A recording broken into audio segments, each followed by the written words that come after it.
Doctor బ్రహ్మర్షి పితామహ పాత్రిసారి యొక్క దివ్య చైతన్యంతో కనెక్ట్ అవుతూ జగద్గురువైన శ్రీకృష్ణ పరమాత్మ యొక్క శక్తి స్థితి జ్ఞానాలను తీసుకుంటూ మహావతార్ బాబాజీ, లాహిరి మహాశైలు, శ్రీ యుక్తేశ్వరగిరి గారు, శ్రీ పరమహంస యోగానంద గారి అద్భుత గురు పరంపరను కూడా చక్కగా తలుచుకుంటూ చక్కగా వారిని వేడుకుందాము, మాకు శక్తిని జ్ఞానాన్ని ఇవ్వండి అని.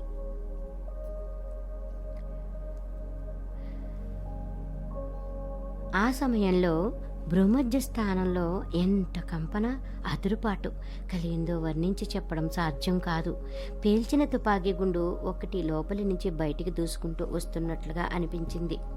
ఆ సమయంలో వారు మూర్తిమంత సిగ్ధ ప్రశాంతులై ఉన్నారు.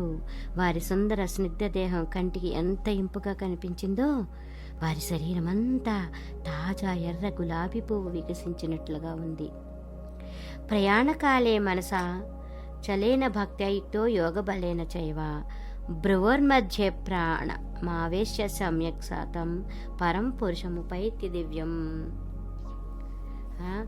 భక్తితో కూడుకున్నవాడై అంత్యకాలంలో యోగ బలం చేత ప్రాణశక్తిని కనుబొమల మధ్య బాగా నిలిపి నిశ్చల మనస్సుతో పరమాత్మను చింతన చేసేవాడు ఆ పరమాత్మనే పొందుతాడు అని భగవద్గీతలో కృష్ణుడు చెప్పారు. అది ఎంత అపూర్వమైన దృశ్యం అంటే సాక్షాత్తు మహాశివుడే నిద్రపోతున్నట్టుగా ఉంది. భూమధ్య స్థానం వజవజ వణుకుతూ ఉంది. ఆ సమయంలో మా తాతగారి శిష్యులైన వంశీధర్ కత్రిగారు నాతో ఇలా అన్నారు, చూడండి సత్యబాబు, గీతలో 8వ అధ్యాయంలో ఉన్న 10వ శ్లోకం అన్వయించుకోండి, దేన్నే రామ్దు ఆర్ అంటారు. ఇదే బ్రాహ్మీ స్థితి. ఈ రామద్వారం ఒకనాటి ప్రయత్నంలో సాధ్యమయ్యేది కాదు. ఈ బ్రాహ్మీ స్థితిని పొందటానికి జీవితమంతా యోగ సాధన చేయవలసిన అవసరం ఉంది. ఇందుకే గీతలు ఇలా చెప్పారు, స్వధర్మే నిధనం శ్రేయ పరధర్మం భయావహ. స్వధర్మం అంటే ఆత్మధర్మం, అంటే ఆత్మధర్మ స్వరూపమైన క్రియాయోగ అనుశీలన. ఈ క్రియాయోగం చేస్తుండగా మరణం సంభవిస్తే మంచిది, కానీ పరధర్మం అంటే దేహధర్మం లేదా ఇంద్రియ ధర్మం భయం కలిగిస్తుంది. ఎందుకంటే దాంట్లో చావు పుట్టుకలు రెండూ తప్పనివే.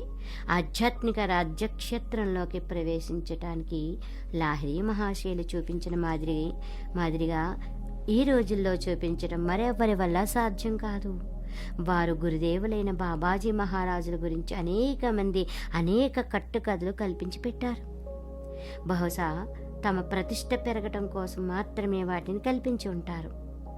తాతగారి జీవితకాలంలో చాలామంది మహానుభావులు తమకు బాబాజీ దర్శనం చేయించమని పట్టుబట్టారు. వారిలో తాతగారి బావమరిది కొడుకు తారక్నాథ్ సన్యాల్ గారు కూడా ఒకరు. బాబాజీ మహారాజులు దర్శనం ఇవ్వకపోయినప్పటికీ మనం ప్రయత్నిస్తామని లాహిరి మహాశయులు తమకు చెప్పినట్టుగా తారక్నాథ్ బాబు గారు స్వయంగా చెప్పగా విన్నాను. వారు ప్రయత్నం కూడా చేశారు, కానీ దర్శనం లభించలేదు. తారక్ బాబు గారు చాలా నిష్ఠావంతులు అన్నమాట, ఉన్నత స్థాయి శ్రేష్ఠ క్రియావంతులు. మరి ఇది ఇలా ఉండగా భక్తిపరాయణులు ఉన్నత స్థాయి క్రియావంతులు అయిన రామ్ పదారథ్ అనే వారి నోటి నుంచి నేను విన్న సంగతి ఒకటి ఏమిటంటే, మా నాన్నగారు ఒకే ఆసనం మీద అంటే కదలకుండగా 14 గంటల పాటు క్రియాయోగ సాధన చేసి బాబాజీ మహారాజు దర్శనం పొందారు. తాతగారు జీవించి ఉన్నప్పుడు జరిగిన సంఘటన అన్నమాట ఇది. ఈ విధంగా బాబాజీ మహారాజులను సూక్ష్మ శరీరంలో చూసి తాతగారు అవాక్కైపోయారు. తమరు ఈ సమయంలో హఠాత్తుగా వచ్చారేం అని అడుగుతూ జిజ్ఞాస ప్రకటించారు. తిన్కౌడి తలుచుకుంటున్నాడు అని జవాబిచ్చారు బాబాజీ మహారాజులు. ఈ సంఘటన జరిగిన తర్వాత బాబాజీని ఈ విధంగా శ్రమ పెట్టవద్దని తాతగారు మా నాన్నగారికి చెప్పారు. ఈ సంగతులన్నీ నాకు రామ్ పదారథ్ బాబు గారి ద్వారా తెలిసాయన్నమాట. అప్పటికి మా నాన్నగారు బతికే ఉన్నారు. లాహిరి మహాశయులు మానవుడు చెప్తున్నారు మనకి ఇదంతా. ఇది ఎంతవరకు నిజమని నేను నాన్నగారిని అడిగాను. వారు ఇలా అన్నారు, ఎవరు చెప్పారు? నేను రామ్ పదారథ్ గారి పేరు చెప్పాను. వారు జవాబేమీ చెప్పలేదు, కానీ గతుక్కుమని విరక్తులయ్యారు. నాన్నగారి చాలా గంభీరమైన స్వభావం. వారు తమను తాము ఎంత మరుగుపరుచుకునేవారో పోల్చి చెప్పడం సాధ్యం కాదు. ఇప్పుడు నాకు 4 బాబాజీల గురించి తెలుసు. ఇంకా ఎంతమంది బాబాలున్నారో చెప్పలేను. ఇప్పుడే బాబాజీ దర్శనం చేసుకుని వచ్చాను అంటూ ఉంటారు అనేక మంది. వాళ్ళే నా దగ్గర క్రియాయోగ దీక్ష తీసుకోవాలని పట్టుబట్టారు. మీరు స్వయంగా బాబాజీ మహారాజులని కలుసుకుని వచ్చినప్పుడు వారి దగ్గరే క్రియాదీక్ష తీసుకోకుండా నా దగ్గరికి ఎందుకు వచ్చారు అని జవాబిస్తూ ఉంటాను. ఈ విధంగా కొంతమంది తమను తాము ప్రతిష్ఠితులను చేసుకోవడానికి కృష్ణ సదృశులైన బాబాజీ మహారాజుల్ని తేలిక చేస్తూ ఉంటారు. లాహిరి మహాశైలు మనకు ప్రసాదించిన అమరము, విజ్ఞాన శాస్త్ర సమ్మతము, సహజము అయిన యోగ సాధనలో అల్పాంశమైన సాధన చేసినట్లయితే గొప్ప మేలు చేకూరుతుంది. దీంట్లో సందేహమేమీ లేదు. నిజానికి ఇది భగవంతుడి మాటే. స్వల్పమప్యస్య ధర్మస్య త్రాయితే మహతో భయాత్. దీనివల్ల మానసిక, శారీరక, ఆర్థిక దుఃఖాల నుంచి రక్షణ కలుగుతుంది. ఈ అపూర్వ సాధనాన్ని పొంది కేవలం తాము ధన్యులు కావడమే కాకుండా వారి కృప వల్ల అనేక మంది వ్యక్తులు ధన్యులు కావడం వారి మహాశైల జీవితంలో ప్రధాన విషయం అన్నమాట. పరమశాంతి పొందుతారు, పరమగతి పొందారు వాళ్ళందరూ కూడా. లాహిరి మహాశయులు ఏ లోభము లేకుండా ఈ మహా సాధనాన్ని అనంతర కాలికులకు ప్రసాదించారన్న విషయం అందరూ కళ్ళారా చూసినదే. వారి ప్రపంచానికి ప్రదానం చేసిన విజ్ఞాన శాస్త్ర సమ్మతమైన క్రియాయోగ సాధనం జ్ఞాన విజ్ఞాన సహితం. ఈ విషయంలో ఎవ్వరికీ సందేహం లేదు. మరి దేనికి సాటి లేదు. అది ఆ యొక్క జ్ఞానం ప్రత్యక్ష అనుభవ దర్శన శ్రవణాదుల ద్వారా వారికి ప్రాప్తమైన దాన్ని ఏ విధమైన లోభము లేకుండా వారు మనకు ప్రదానం చేశారు, మనకు అందించారు ఆ మహానుభావుడు. దాన్ని కబీర్ దాస్ మాటల్లో తెలుసుకుందాం. లిఖా లిఖీ కా బాత్ నహీ తేఖా దేఖీ కా బాత్, దుల్హా దుల్హిన్ బిల్ గయే ఫీకి పడి భరాత్. అంటే రాతకోతుల సంగతి కాదిది, రాసాము విన్నాము అనే సంగతి కాదిది. ఇది ప్రత్యక్ష అనుభవం విషయం అన్నమాట. దీనికి ఉదాహరణ ఇస్తూ కబీర్ ఏం చెప్పాడంటే, వివాహ సమయంలో ఎంతోమంది బాజా భజంత్రీలతో, మేళతాళాలతో, రంగురంగుల దీపాలతో పెద్ద అట్టహాసంగా ఊరేగింపులో పాల్గొంటారు.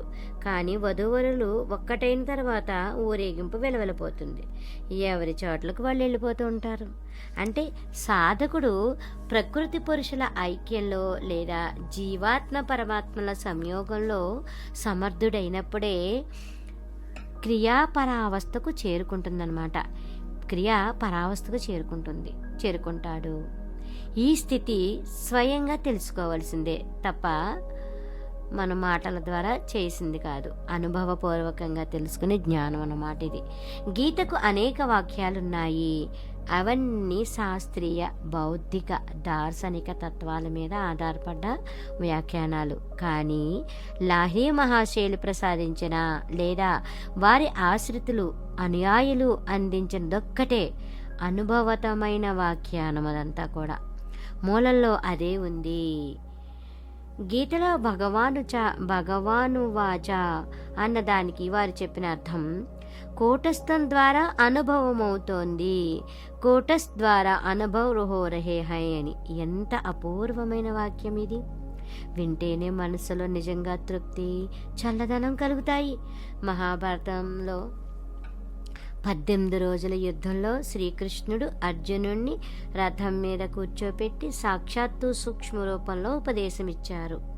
కానీ ఈ దేహరథంలో ప్రవృత్తి నివృత్తులకు మధ్య జరిగే యుద్ధం 18 జన్మల్లో కూడా పూర్తయ్యేది కాదు. శ్రీకృష్ణుడు ఈ దేహం విడిచి వెళ్ళిపోయాడు. కానీ అప్పుడు దానిలో ఉన్న కృష్ణుడు ఎప్పటికీ ప్రతి ఒక్కరి దేహరథంలో ఉన్నారు, చిరకాలం ఉంటారు. ఆయన అవినాశుడు కనుక ఆయన ఉంటుండడం వల్లనే మనం అన్నీ అనుభవిస్తున్నాము. ఈ దేహరథంలో ఉండి ఆయనే ఉపదేశమిస్తున్నాడు. భగవంతుడు మళ్ళీ ఇలా చెప్పాడు, ఓ అర్జున, నేను ఉండను నువ్వు ఉండవు అని. మరైతే ఉండేది ఏదట? ఈశ్వర సర్వభూతానం హృదయేర్జున తిష్టతి. అంటే ఈశ్వరుడు జీవులన్నిటి హృదయ స్థానంలోనూ ఉంటాడు అర్జున అని చెప్తున్నారు. అర్జునుడిని ఉద్దేశించి ఈశ్వరుడి శరణాగతి పొందు. ఆయన ప్రసాదం వల్ల లేదా దయ వల్ల మన పరమశాంతి శాశ్వత పదము పొందుతావు ఓ అర్జున. మనలో ఉన్న ఈశ్వరుణ్ణి శరణు పొందే విధానం ఏమిటి మరి? దానికోసం మనస్సును ఎలా తయారు చేయాలి? ఇదే లాహిరి మహాశయులు ప్రపంచానికి అందించారు. వారి జీవితమంతా గృహస్థాశ్రమంలో ఉండి ఆదర్శ గృహస్థునిగా సాధనలో ఎంత ఉచ్చస్థితి పొందారో అది 1000 ఏళ్లలో కూడా కనిపించదు. దండి స్వాములు, సన్యాసులు, త్యాగులు, గృహస్థులు ఎంతమంది వారి ఆశ్రయం పొంది ధన్యులయ్యారో చెప్పలేం మాస్టర్స్. పరిచయం లేని వ్యక్తి కూడా వారి దర్శనం మాత్రం చేత తల వంచుకునేవాడని, వారి దర్శనం పొందిన దగ్గర నుంచి చూసిన వాళ్ళ నోటి నుంచి విన్నాను. కేవలం ఈ ఒక్క శ్లోకం ద్వారా వారి జీవిత చరిత్రను పరిచయం చేయగలుగుతాం మనం. బ్రహ్మానందం పరమసుగదం కేవలం జ్ఞానమూర్తిం ద్వంద్వాతీతం గగన సదృశం తత్వమస్యాది లక్ష్యం ఏకం నిత్యం విమలమచలం సర్వదిశాక్షిభూతం భావాతీతం త్రిగుణరహితం సద్గురం తం నమామి. ఇదే జీవంతమైన వారి సందీప్త జీవితం అన్నమాట. దాని ఉపదేశసారం క్రియ చెయ్యండి, క్రియాపరావస్థలో ఉండండి అని. బాహ్యమైన వేషం మాన్పిడి కానీ, ఏ విధమైన బాహ్యారంభణ గోష్ఠి కానీ లేదా కూటమిని కూర్చడాన్ని కానీ వారు ఇష్టపడేవారు కారు. బాహ్యంలో వారు ఇష్టపడేవారు కాదన్నమాట. పైగా మురుగునీటి కుంటలోనే అడుగు ఏర్పడుతుందని అంటుండేవారు ఈయన. ఈశ్వరుడి జగత్తును సృష్టించేటప్పుడే లక్షలాది జీవరాశుల్ని సృష్టించినట్టుగా కనిపిస్తుంది. తాను సృష్టించిన జీవులన్నిటికీ ఆయన ఈదడం నేర్పే పంపాడు. ఏ జంతువైనా నీళ్ళలో పడితే సులువుగా చక్కగా ఈదుకుంటూ వచ్చి బయటపడుతుంది. వాటి ద్వారా ఈశ్వరుడికి దయ ఉంది. వాటన్నిటి మీద ఈశ్వరుడికి దయ ఉంది. కానీ ఆయన అన్నిటికన్నా ఉత్కృష్టంగా సృష్టించిన మనిషి విషయంలో చాలా నిర్దయంగా నిష్ఠూరంగా అయ్యాడు. వాడికి ఈత నేర్పలేదు. కానీ ఆయన ఇలా చేయడంలో నిశ్చితమైన ఉద్దేశం ఏదో ఉంది. అదేమిటంటే, నువ్వు ఈత నేర్చుకుని బయటపడాలి. ఎందుకంటే నీకు వివేకము బుద్ధి ఇచ్చాను కనుక అని ఆయన మనిషికి చెప్పాడు. మాట వరుసకు తల్లి ఎంతో కష్టపడి వంట చేస్తుంది, ఎంతో శ్రమ తీసుకుని వడ్డిస్తుంది. ఒకవేళ పిల్లలు సొంతంగా అన్నం కలుపుకొని తినలేని వాళ్ళైతే తనే కలిపి నోట్లో ముద్ద పెడుతుంది. కానీ పిల్లలైతే స్వయంగా ఆ అన్నం గొంతుకు దిగేలా చూసుకోవాలి కదా. ఒకడు అన్నం తింటే మరొకడికి కడుపు నిండినట్లుగానే ప్రాణకర్మ అయిన ఈశ్వర సాధన ఎవడి మట్టుకు వాళ్లే చేసుకోవాలి. ఇతరుల వల్ల జరిగేది కాదు. కేవలం భాషాజ్ఞానం కానీ రాసే అభ్యాసం కానీ ఉన్నంత మాత్రాన ఈ రకమైన గ్రంథం రాయలేము మాస్టర్స్. రాయలేము, చదవలేము, వినలేము. అంత అద్భుతమైన గ్రంథరాజం ఇది. దీనికి సాధనాలబ్ధమైన అనుభూతి అవసరం అన్నమాట. శ్రీమాన్ అశోక్ కుమార్ చట్టోపాధ్యాయులు రచయిత కానప్పటికీ కూడా ఆయన ఈ గ్రంథం రాయమని చెప్పారన్నమాట. దీనికి కారణం ఉన్నత క్రియావంతులు కావడం వల్ల ఆయన అన్ని విషయాల్ని హృదయగమం చేసుకోగలరు. నా క్రియాయోగ శిష్యుల్లో మరొకరైన డాక్టర్ శివనారాయణ ఘోషాల్ శాస్త్రి గారు ఈ గ్రంథాన్ని పరిష్కరించారన్నమాట. చివర నేను సంపూర్ణ గ్రంథాన్ని స్వయంగా చూసి ప్రసన్నతానుభవాన్ని పొందాను. వర్ధిష్ణు క్రియావంతుడైన శ్రీ సుబోధ చంద్ర ముఖోపాధ్యాయ, శ్రీ పవీర్ కుమార్ దత్త తమకు తాముగా కోరి ఈ గ్రంథాన్ని ప్రచురించే భారమంతా వహించారు. అంతేకాకుండా శ్రీ అశోక్ కుమార్కు అన్ని విధాల సహకారం అందించారు. నాకు స్నేహపాత్రులైన క్రియావంతులైన వీరందరికీ కూడా హృదయపూర్వకంగా ఆశీర్వాదాలు తెలుపుతున్నాను అని ఈ సత్యచరణ్ లాహిరి మహాశయులు. ఇప్పుడు లాహిరి మహాశయుల జీవిత చరిత్రలోకి మనం ప్రవేశిస్తున్నాం మాస్టర్స్.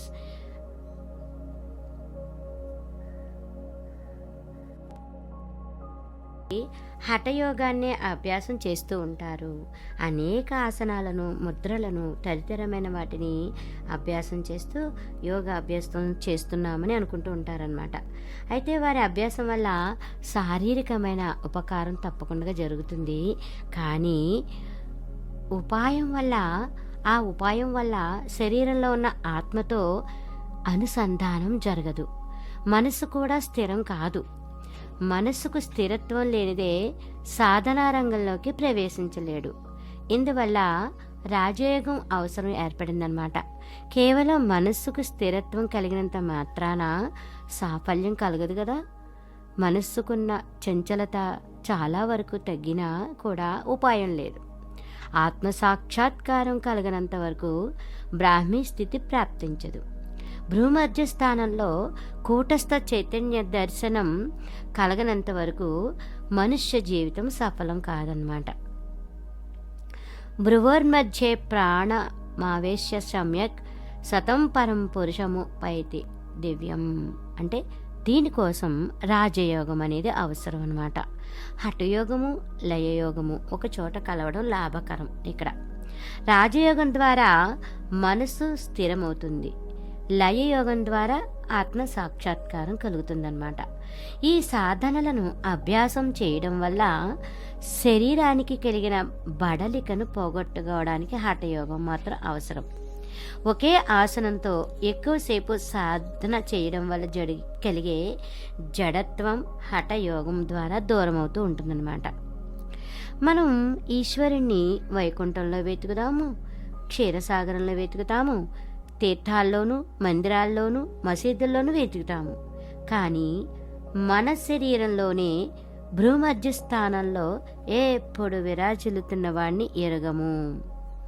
ఆయన్ని వెతకాలన్న పట్టుదల కూడా మనకు కలగదు. ఈ దేహపురంలో భూమధ్య స్థానంలో ఆ ప్రత్యక్ష దేవాత్ముడు విరాజిల్లుతున్నాడు.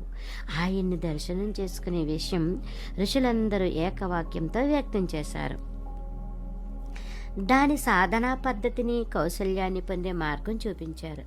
కానీ కాలాంతరంలో లుప్తమైపోయింది అదంతా కూడా.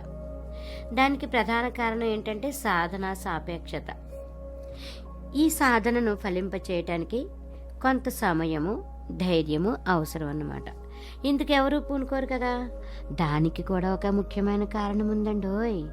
ఈనాటి పరిస్థితి ఎలా ఉందంటే చాలామంది గురువులు నెత్తి మీద చెయ్యి పెట్టగానే సమాధి కలుగుతుందని, మనస్సు స్థిరమైపోతుందని, ఇంకా ఇలా ఏమేమిటో చెబుతూ ఉంటారు. ఈ కారణం వల్ల కాలం నష్టం కాకుండా ఉండాలనుకుంటాడు సాధకుడు. ప్రపంచంలోని సత్తా సంపత్తినంతని త్యాగం చేస్తేనే కానీ ప్రాప్తించనిది ఇంత సులువుగా ప్రాప్తమయ్యేది కాదని కాస్త లోతుగా ఆలోచించి చూస్తే మనకే తెలుస్తుంది కదా. ఈ దేహమందిరంలో చిత్ స్వరూపంలో జీవాత్మ అన్న పేరుతో భూమధ్య స్థానంలో ఒక దేవత విరాజిల్లుతున్నారు. అలాంటి సత్య వస్తువుని గురించి సాధన చెయ్యకుండా ప్రజలు వ్యర్థంగా భ్రమపడుతూ తిరుగుతూ ఉన్నారు. బ్రహ్మ విష్ణు శివులను గురించి మనం వింటూ వచ్చాం. కానీ ఈ ముగ్గురు దేవుళ్లను కూడా పర్దామాటున ఉంచి ఆడిస్తున్నవాడు ఏనాడు బయటకు రాలేదు, రాబోడు కూడా. అయినప్పటికీ ఆయన్ని అన్వేషించటం మాత్రం, లేదా సత్యవస్తువు సంధానం చేయటం మాత్రం జీవిత పరమానందం. ఆర్యమత ఆలంబులమైన భారతవాసులం బ్రహ్మ విష్ణు మహేశ్వరులను మన్నిస్తున్నాము. కానీ ప్రపంచంలో ఇతర ఈ దేవతల పేర్లు అయినా విని ఎరగం. అయినప్పటికీ సృష్టి స్థితి లయాలను, సత్వ రజస్తమో గుణాలను ఎవ్వరూ ఉపేక్షించలేరు. ఎందుకంటే ఈ మూడు స్థితులు గుణాలు లేని చోటు లేదు. అంటే అన్ని వస్తువుల్లోనూ ఇవి వ్యాపించి ఉన్నాయి. వీటి కార్యాలను, శక్తులను అనుసరించి దార్శనికతత్వం ద్వారా వీటికి రూపకల్పన జరిగిందనమాట. ఏ విధంగానైనా మనస్సుకు స్థిరత్వం ఏర్పడినట్లయితే ఈ 3 రూపాల దర్శనము మనకి కలుగుతుంది. ఈ మానస స్థిరావస్థ అన్నదొకటి ఆవశ్యకమైనది. కొంత ఆభాస కూడా ఉంటుంది, కానీ ఇది మాయాపరమైనది, భ్రమాత్మకమును అన్నమాట.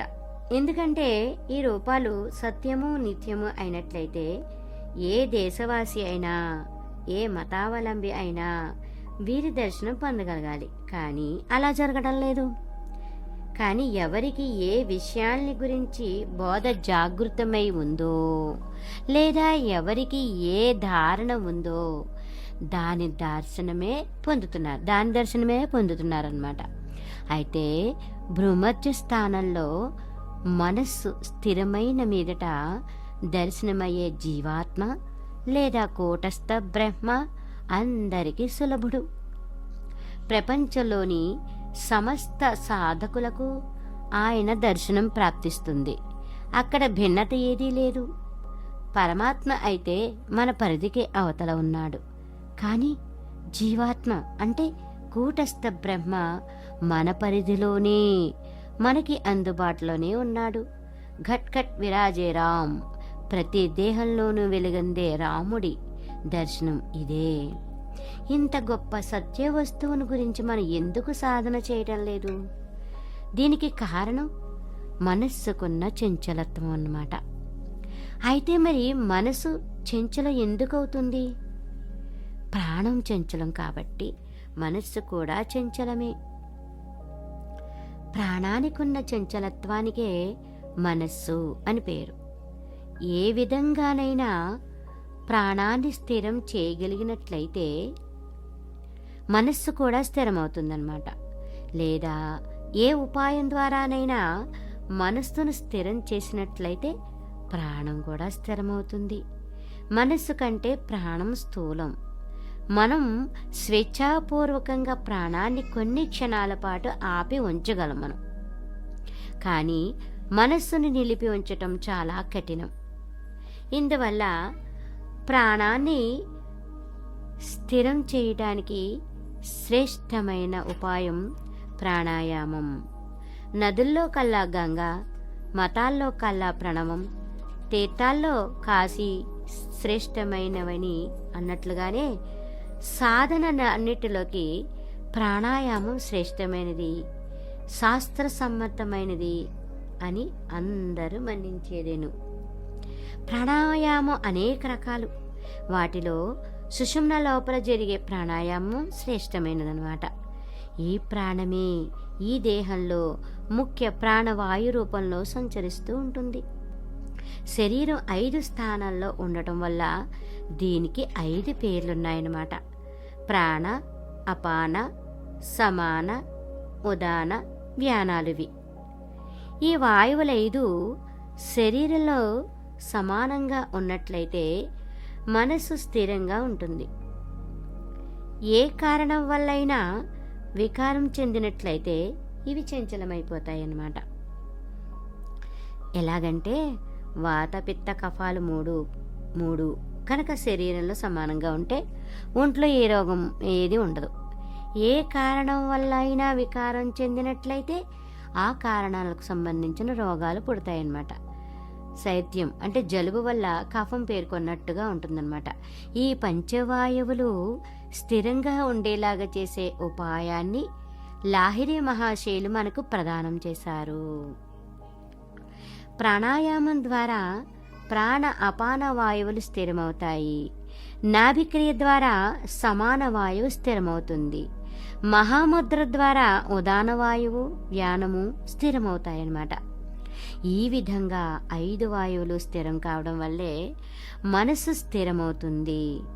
మనస్సు స్థిరమవడం వల్లే ఆత్మసాక్షాత్కారం కలుగుతుంది. ఆత్మసాక్షాత్కారం యోని ముద్ర ద్వారా కలుగుతుంది.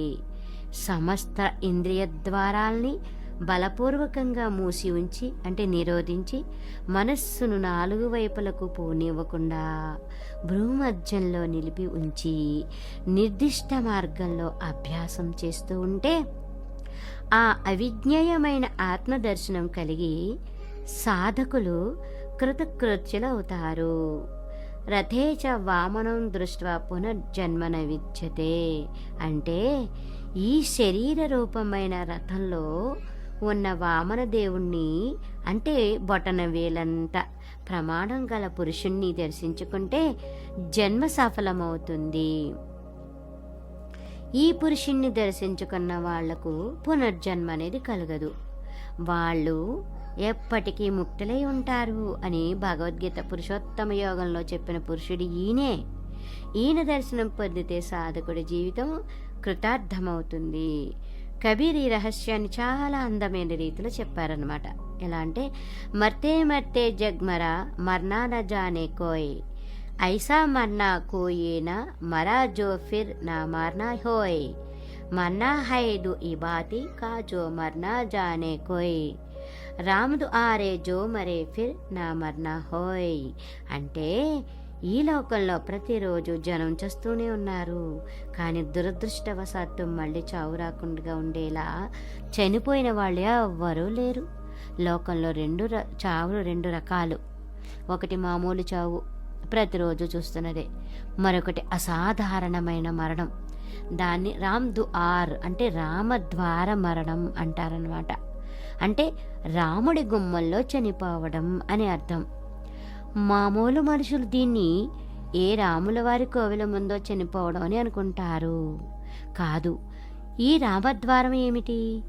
ఈ రహస్యం లాహిరి మహాశైలి చెప్పారు. అంటే రామద్వారంలో అంటే భూమధ్య స్థానం అన్నమాట.